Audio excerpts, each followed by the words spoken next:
এই মুহূর্তে আপনারা দেখছেন আপনাদের প্রিয় ডিজিটাল বাংলা সংবাদ চ্যানেল রোজ বাংলা। সরাসরি পৌঁছে দিচ্ছি আপনাদের কাছে এই মুহূর্তের এক্সক্লুসিভ সংবাদগুলি। চ্যানেলে নতুন এসে থাকলে অবশ্যই চ্যানেলটিকে সাবস্ক্রাইব করবেন। সরাসরি সংবাদগুলো প্রত্যেক দিনের সবার প্রথমে দেখবার জন্য আপনার গুরুত্বপূর্ণ মতামত কমেন্ট বক্সে জানাতে ভুলবেন না। আগামী 36 ঘন্টার মধ্যে পাকিস্তানে ভয়াবহ হামলা চালাবে ভারতীয় সেনা। চাঞ্চল্যকর দাবি করলেন পাকিস্তানের তথ্য সম্প্রচার মন্ত্রী আতাউল্লাহ তারা। আগামী 24 থেকে 36 ঘন্টার মধ্যে ভারতীয় সেনারা পাকিস্তানে ঢুকে চালাবে হামলা। চাঞ্চল্যকর দাবি পাকিস্তানের মন্ত্রীর। তিনি জানিয়েছেন, ইসলামাবাদের কাছে এই বিষয়ে নিশ্চিত খবর রয়েছে। পাক মন্ত্রীর দাবি, আমরা বিশ্বাসযোগ্য গোয়েন্দা তথ্য পেয়েছি যে ভারত আগামী 24 থেকে 36 ঘন্টার মধ্যে সামরিক পদক্ষেপ করার পরিকল্পনা করেছে। ভারত যদি এমন কোনো পদক্ষেপ নেয় তবে পূর্ণ শক্তি দিয়ে তার জবাব দেবে পাকিস্তান। যদিও পাক মন্ত্রীর এই মন্তব্যের বিরুদ্ধে কোনো প্রতিক্রিয়া দেয়নি এখনো পর্যন্ত ভারত সরকার, কিন্তু তার এই বক্তব্যের পর উত্তেজনা বাড়ছে ভারত পাকিস্তানের মধ্যে। পেহেলগাঁওতে জঙ্গি হামলায় মৃত্যু হয়েছে 26 জনের। গোটা বিশ্ব নিন্দা করছে ঘটনার। এই ইস্যুতে ভারত পাকিস্তানের সম্পর্ক পৌঁছেছে তলানিতে। 25 জন ভারতীয় পর্যটকের মৃত্যুর জেরে ক্ষোভে পুষছে দেশবাসী। পাক মদতপুষ্ট জঙ্গি সংগঠন লস্কর-ই-তৈবার TRF গোষ্ঠী হামলার দায় স্বীকার করেছে, যাকে কেন্দ্র করে পাকিস্তানের ওপর চাপ বাড়াচ্ছে ভারত। সন্ত্রাসবাদে মদত দেওয়ার অভিযোগ উঠছে ইসলামাবাদের বিরুদ্ধে। পহেলগাঁও ইস্যুতেই পাকিস্তানের বিরুদ্ধে একাধিক পদক্ষেপ নিয়েছে ভারত। এবার কি যুদ্ধের পথে হাঁটছে নয়াদিল্লি? সেই প্রশ্ন ঘুরপাক খাচ্ছে সর্বত্র। বিগত কয়েকদিন ধরেই পহেলগাঁও ইস্যুতে একাধিক বৈঠক করেছেন নরেন্দ্র মোদী। কখনো সেনাবাহিনীর 3 প্রধান, কখনো নিরাপত্তা সংক্রান্ত বৈঠক করেছেন তিনি, যার ফলে অনেকের অনুমান ইসলামাবাদের ওপর প্রত্যাঘাতের প্রস্তুতি নিচ্ছে নরেন্দ্র মোদী। তার মাঝেই মঙ্গলবার ভারতীয় সেনাবাহিনীকে পাকিস্তানের বিরুদ্ধে যে কোনো পদক্ষেপ নিতে পূর্ণ স্বাধীনতা দিয়েছেন প্রধানমন্ত্রী মোদী। তারপর থেকে ভয়ে কাঁপছে থরথর করে পাকিস্তান। অপরদিকে ফের কঠোর পদক্ষেপ পাকিস্তানের বিরুদ্ধে ভারত সরকারের। এবার পাকিস্তানি বিমানের জন্য ভারতের আকাশসীমা পুরোপুরি হলো বন্ধ। পাকিস্তানের কোনো ধরনের বিমান আর ভারতের আকাশসীমা ব্যবহার করতে পারবে না। নোটিশ টু এয়ার মিশন জারি করেছে বুধবার রাতে এই ঘোষণা। NOTAM অনুসারে পাকিস্তানের নথিভুক্ত বা পাকিস্তান দ্বারা পরিচালিত বিমান ভারতের আকাশসীমা ব্যবহার করতে পারবে না। এর মধ্যে বাণিজ্যিক বিমান সংস্থা, সামরিক বিমান অন্তর্ভুক্ত রয়েছে। 2025 সালের 30 এপ্রিল থেকে 23 মে পর্যন্ত এই পদক্ষেপ কার্যকর হচ্ছে।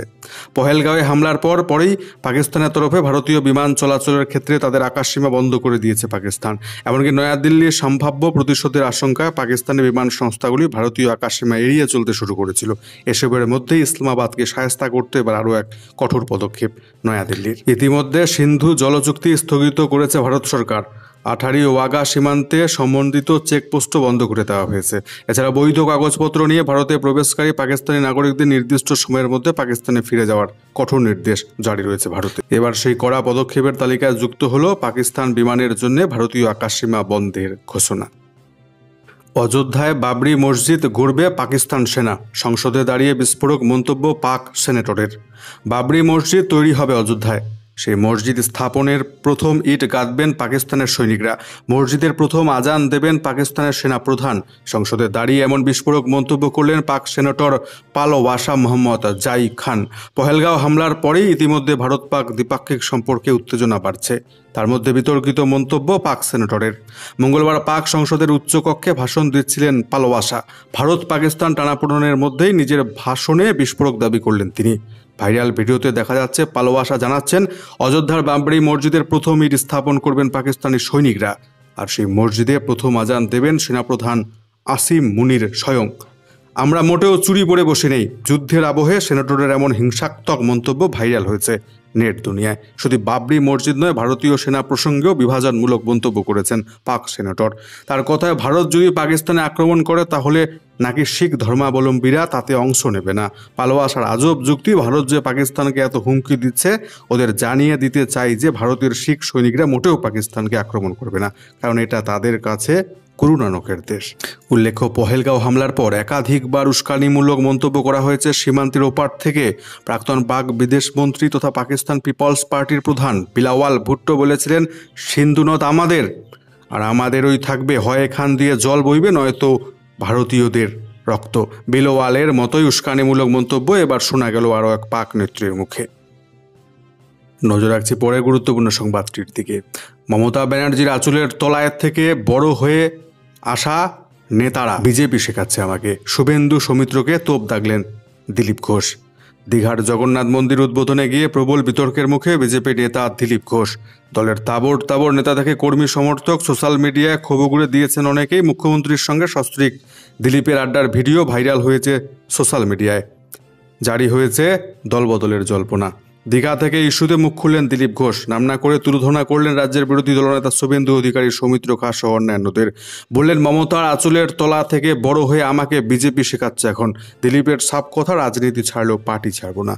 বৃহস্পতিবার দীঘাতেই রয়েছেন দিলীপ ঘোষ। সেখান থেকে এদিন সাংবাদিকদের মুখোমুখি হন তিনি। বলেন, কাল আমি জগন্নাথ মন্দির উদ্বোধনে এসেছি, তা নিয়ে বহু তর্ক বিতর্ক হচ্ছে, তবে ভগবানকে তর্কের উপরে রাখা উচিত। অদ্ভুত বিষয়, আমি কেন ভগবানের কাছে এসেছি তা নিয়ে প্রশ্ন করা হচ্ছে। আমি সেই ছোট থেকে ভগবানের নামে কাজ করে চলেছি। আমি বিশ্বাস করি মন্দির যেই তৈরি করুন ভগবান সবার, পশ্চিমবঙ্গের সব কিছুতেই রাজনীতি।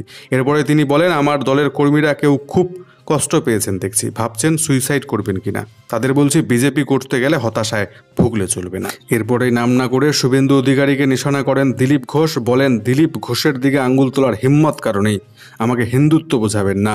যারা বড় কথা বলছেন তারা মমতার আঁচলের তলা থেকে বড় হয়েছেন। সৌমিত্রকে এক হাত নিয়ে দিলীপ ঘোষ জানিয়েছেন, যারা চার্টে গার্লফ্রেন্ড রাখে, রাতের জীবন একরকম, দিনের জীবন অন্য, তারা দিলীপকে ভোগী বলছে। মানুষ জানে দিলীপ ঘোষ কি। মাসের শুরুতেই স্বস্তির খবর, কমলো বাণিজ্যিক গ্যাস সিলিন্ডারের দাম। সিলিন্ডার প্রতি বাণিজ্যিক গ্যাসের দাম কমলো 17 টাকা। বুধবার মধ্যরাত থেকে নতুন দাম কার্যকর হয়েছে। এলপিজি সরবরাহকারী সংস্থাগুলি জানাচ্ছে, বৃহস্পতিবার থেকে কলকাতায় সিলিন্ডার প্রতি বাণিজ্যিক গ্যাসের দাম হচ্ছে 1851 টাকা 50 পয়সা। এপ্রিলে সেই দাম ছিল 1868 টাকা 50 পয়সা। দিল্লিতে 19 কেজি এলপিজি সিলিন্ডারের নতুন দাম হলো 1747 টাকা 50 পয়সা। একইভাবে মুম্বইতে দাম কমে দাঁড়ালো সিলিন্ডার পিছু 1699 টাকা। চেন্নাইয়ে 19 কেজি বাণিজ্যিক সিলিন্ডারের দাম কমে দাঁড়ালো সিলিন্ডার প্রতি 1906 টাকা। বাণিজ্যিক গ্যাসের দাম কমলেও গৃহস্থলিতে ব্যবহৃত গ্যাসের দাম অপরিবর্তিত রয়েছে এ মাসেও। অন্যদিকে মাসের শুরুতে দুঃসংবাদ, বেড়ে গেল এটিএম থেকে টাকা তোলার খরচ। নির্দেশিকা জারি আরবিআইয়ের। 1 মে থেকে বেড়ে গেল এটিএম থেকে টাকা তোলার খরচ।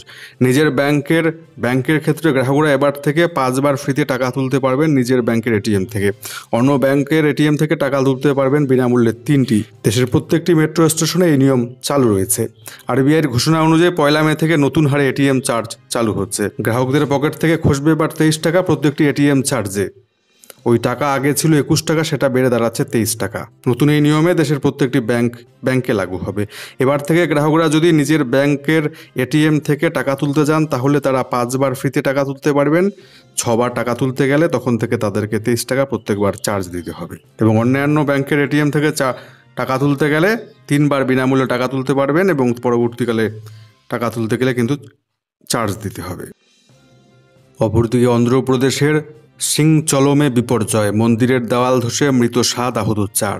অন্ধ্রপ্রদেশে বড় বিপর্যয়। বুধবার ভোরে অন্ধ্রপ্রদেশের বিশাখাপত্তনমের সিংচলমে শ্রী বরাহলক্ষ্মী নারসিংহ স্বামী মন্দিরে ভক্তদের লাইনের একটি দেওয়াল ধসে কমপক্ষে 7 জনের মর্মান্তিক মৃত্যু হয়েছে, 4 জন গুরুতর আহত হয়েছেন। ধসের পর জাতীয় বিপর্যয় মোকাবিলা বাহিনী অর্থাৎ এনডিআরএফ স্থানীয় কর্মকর্তাদের সঙ্গে উদ্ধার কাজ শুরু করেছে।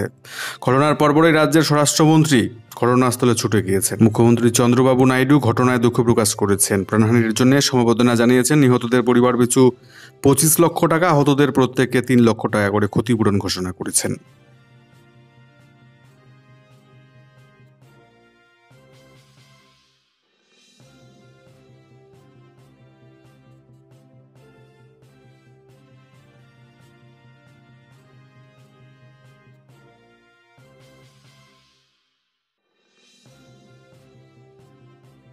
সাড়ে 12টায় বিদ্যাসাগর ভবনে সাংবাদিক সম্মেলন করে ফল ঘোষণা করা হবে। হাতে রেজাল্ট মিলবে 8ই মে। সকাল 10টা থেকে স্কুলগুলির প্রধান শিক্ষক শিক্ষিকার হাতে রেজাল্ট তুলে দেওয়া হবে। এরপর তার নিজেদের নিজ স্কুল থেকে সংগ্রহ করতে পারবে পড়ুয়ারা। www.result.wb.gov.in এবং result.digilokar.wb.in সহ মোট 17টি ওয়েবসাইট থেকে দেখা যাবে উচ্চ মাধ্যমিকের রেজাল্ট। কেমন থাকবে আবহাওয়া দেখে নিচ্ছি এক নজরে। আজকে দক্ষিণবঙ্গের প্রত্যেকটি জেলাতেই হালকা মাঝারি বৃষ্টিপাতের বিক্ষিপ্তভাবে সম্ভাবনা। প্রত্যেকটি এলাকাতেই বজ্রপাতের সম্ভাবনা। আজকে দক্ষিণবঙ্গের কলকাতা, হাওড়া, হুগলি, উত্তর 24 পরগনা, দক্ষিণ 24 পরগনা, পূর্ব মেদিনীপুর, পশ্চিম মেদিনীপুর, ঝাড়গ্রাম এই জেলাগুলির 2-1টি স্থান জুড়ে 30 থেকে 40 কিমি বেগে ঝোড়ো হাওয়া বয়ে যেতে পারে। পুরুলিয়া, বাঁকুড়া এই দুটো জেলায় কমলা সতর্কবার্তা জারি রয়েছে। এছাড়াও আজকে পশ্চিম বর্ধমান, বীরভূম জেলাতেও কমলা সতর্কবার্তা জারি। এই 4টি জেলায় 40 থেকে 50 কিমি বেগে প্রবল ঝোড়ো হাওয়া বয়ে যেতে পারে। মুর্শিদাবাদ, নদিয়া জেলাতে, এছাড়াও পূর্ব বর্ধমান জেলাতে 30 থেকে 40 কিমি বেগে ঝোড়ো হাওয়া বয়ে যেতে পারে।